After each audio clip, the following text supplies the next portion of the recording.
Le 12 avril 1935 paraissait dans l'Action française la critique de François Vineuil du film américain L'extravagant Monsieur Ruggles, Ruggles of Red Cap, texte intégral. Voilà le film le plus spirituel que l'on ait vu depuis les charmantes comédies de Lubitsch, Trouble in Paradise, Sérénade à Troyes. Cette dernière entièrement différente de la pièce de Noël Coward qui en fit le prétexte et qui a vite échoué dans sa traduction parisienne. Il y a peut-être encore plus de légèreté de main chez Lubitsch que chez McCarey, le jeune auteur américain de Ruggles of Red Cap. Certainement une expérience beaucoup plus profonde du métier de carcassier. Articulation du scénario, scène filée comme du bout des doigts.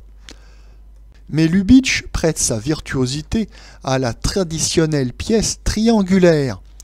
Le sujet de Ruggles offre beaucoup plus d'imprévus. On ne voit même pas qu'il ait été esquissé à l'écran jusqu'ici, et la raison en est fort simple. Il fallait pour cela que le cinéma anglais existât, qu'Hollywood s'en aperçut et collabora avec Londres autrement qu'en lui prenant quelques vedettes pour les pétrir à son goût. Ce sujet, c'est l'opposition de l'anglais et du yankee, à une époque où elle était encore typique, criante, vers 1908. Le monde anglo-saxon en a déliré d'aise, jusqu'à déclarer, ce qui est un peu excessif, que seul Chaplin aurait pu faire aussi bien. Pour notre public, certaines allusions sont évidemment moins immédiates. Beaucoup de malice du texte lui échappe. Mais Ruggles, comme d'ailleurs tous les bons ouvrages comiques appuyés sur une étude de mœurs suffisamment véridique, reste très général, compréhensible partout. Le cinéma Byron ne désemplit pas depuis qu'il a eu le goût de le choisir pour son nouveau programme. C'est le film le plus abondant et le plus poussé dans le détail que l'on ait vu de cette saison, si l'on accepte Jacques Feder pour le registre tragique avec Le Grand Jeu et Pension Mimosa. Aucun préambule, grâce à l'impromptu du style américain. Dans son hôtel de Paris, un élégant lord anglais se réveille. Au pied du lit, son impeccable valet de chambre a jugé du premier coup d'œil que monsieur n'a pas bonne mine. Dialogue laconique. Homard et champagne, hier soir, avec des Américains. Oh, terrible! Réprobation mutuelle et muette pour les us et coutumes de ces gens-là. Puis, Georges, vous êtes un homme à encaisser un choc brutal. Voilà, Georges, vous me quittez, vous partez en Amérique. C'est la faute de ce damné poker. Dois-je comprendre, monsieur, que j'étais l'enjeu de cette partie? Exactement. Suit sur le ton apparemment le plus détaché la description des brelans et des carrés du coup fatal. Une rapide incursion dans l'hôtel voisin nous apprend que si les amis yankees du lord, les Flood, ont pu utiliser ce moyen cavalier pour s'approprier Georges, c'est avant tout à cause de Madame Flood. Cette dame a des ambitions sociales. Elle veut à tout prix styler son mari. Il faut convenir que le brave homme en a diablement besoin. Il vient chercher Georges, il tend une main cordiale à son nouveau valet, il fait 1000 manières pour ne pas passer une porte avant lui, il s'arrête juste à temps pour ne pas lui frapper sur l'épaule. Enfin, sa tenue tient pittoresquement du cow-boy, du fermier et du patron de cirque ambulant, complet à carreaux taillé dans une couverture de cheval, sombrero cabossé, croc broussailleux de la moustache descendant jusqu'au faux col. Monsieur Georges, melon, jaquette de bon ton, mais de coupe effacée, prend congé de son maître. Inutile de nous dire qu'il le sert depuis 30 ans, que son grand-père était déjà au service de la famille. Inutile de nous dire aussi que les deux hommes sont bouleversés. Pourtant, pas un muscle de leur visage ne bronche. Ils n'échangent pas 20 mots. Ils sont l'un et l'autre attentifs à ne point faire le moindre geste déplacé devant ce rustre épanoui. Les convenances avant tout. C'est presque de l'héroïsme. La scène est une petite merveille de sous-entendu de pudeur. La plume, ici, doit s'avouer battue de plusieurs longueurs. Voilà 3 personnages, plus Madame Flood, connus de pied en cap, avec 30 images et quelques répliques, en beaucoup moins de temps qu'il ne faut pour les décrire. Leur caractère, leurs opinions, leur passé, leur façon de se mettre à table et de nouer une cravate, tout est indiqué. La moindre précision serait du bavardage. La première entreprise que l'on confie à M. Georges est pour renouveler la garde-robe de Flood. 8 reflets, jaquettes, joncs à paume d'argent.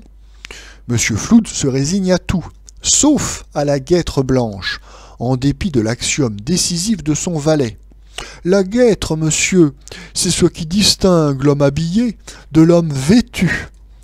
Provisoirement émondé et pommadé, M. Flood peut enfin échapper à sa femme et s'installe à la terrasse du Maxime. Vive lutte pour contraindre Georges à s'asseoir devant lui. Les mœurs démocratiques des États-Unis mettent évidemment au martyre ce serviteur exemplaire.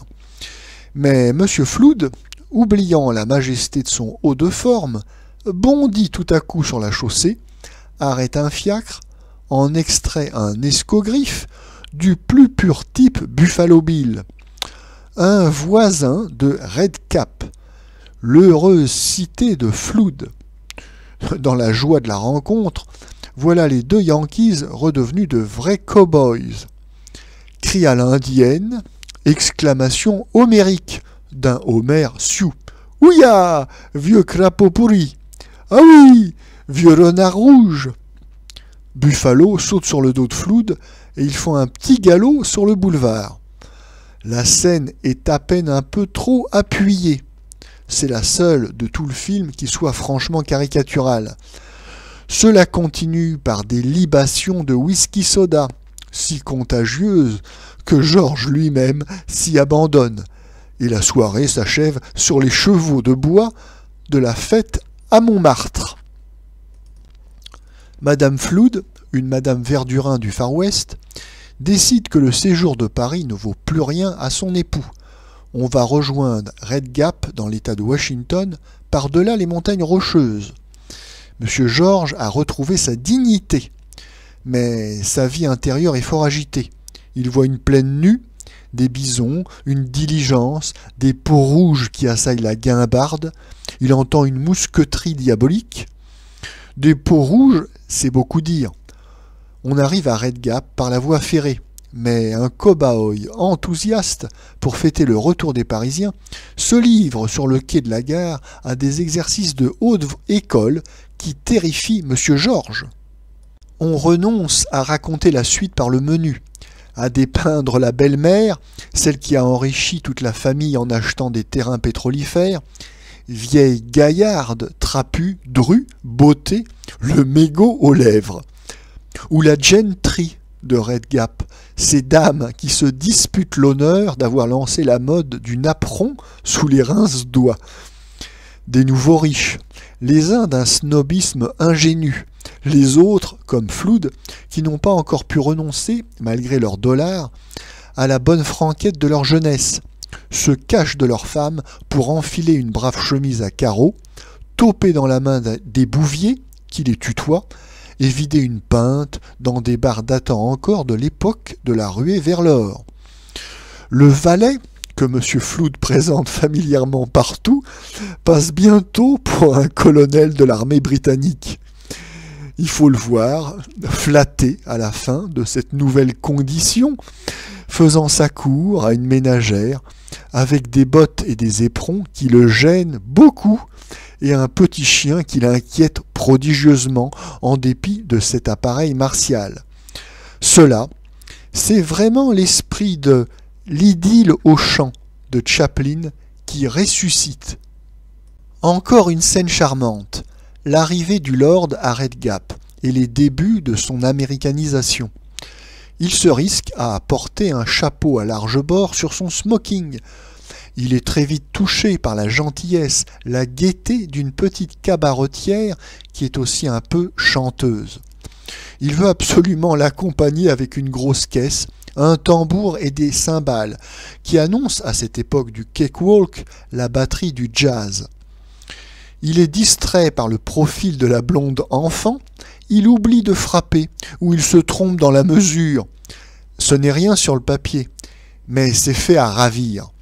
On en arrive à regretter que de si jolies choses, si élégantes, si légères, soient confiées à une pellicule commerciale, dont le sort est si précaire que l'on ne reverra probablement jamais sitôt qu'elle aura rapporté les bénéfices qu'Hollywood en attend.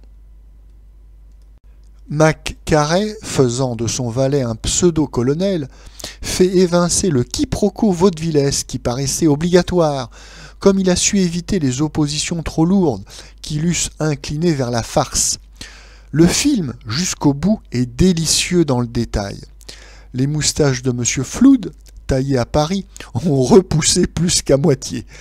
Le Yankee reprend le dessus. Madame Flood rate toutes ses réceptions. Les Anglais, flegmatiques, guindés, dignes, sont peu à peu conquis par le cordial débraillé, la franchise bourrue et joyeuse de Red Gap. Le dialogue, pour autant que j'en peux juger, est plein de nuances irrésistibles, de contrastes entre le langage sentencieux, les phrases ruminées de George et l'argot à l'emporte-pièce de Red Gap. Vers le dénouement, le film, sans cesser d'être moins savoureux, s'émiette un peu. J'aurais souhaité d'ailleurs, dès la seconde partie, un cadre d'un dessin plus net pour toutes ces amusantes notations. Mais si Mac Carey n'a pas encore toute la maîtrise du découpage, il a su obtenir de bout en bout une unité de ton qui nous paraît, en France, exceptionnelle. Et cela dans la discrétion, le tact, la demi-teinte, en allusion et en traits infailliblement calculés, pour faire place à une nouvelle trouvaille, sitôt qu'ils ont été perçus, qu'ils ont fait naître le rire le moins pesant que l'on puisse arracher à des mortels de 1935. Quelle agréable cure d'humour après une demi-douzaine de films russes! Toute la publicité du film porte sur son principal interprète, M. Charles Laughton, et ce n'est que justice. Laughton n'est pas tout Ruggles, mais Ruggles n'aurait pu être réalisé sans lui. C'est décidément un des premiers comédiens de notre siècle. Quelle ampleur, quelle variété de registres, quelle magnifique souplesse de l'esprit et du visage chez l'acteur qui peut passer de la truculence shakespearienne de Henri VIII à la mesure, la componction de ce valet de bonne maison. Laughton marque d'une extraordinaire originalité, tant morale que physique, tant humaine qu'humoristique, un rôle qui était devenu, depuis des centaines de comédies et de vaudevilles, le plus banal, le plus conventionnel des emplois. Les autres interprètes, dans leur charmante cocasserie, en particulier Charlie Ruggles, M. Flood, sont dignes d'être ses partenaires. Ce n'est pas un mince compliment qu'on leur fait.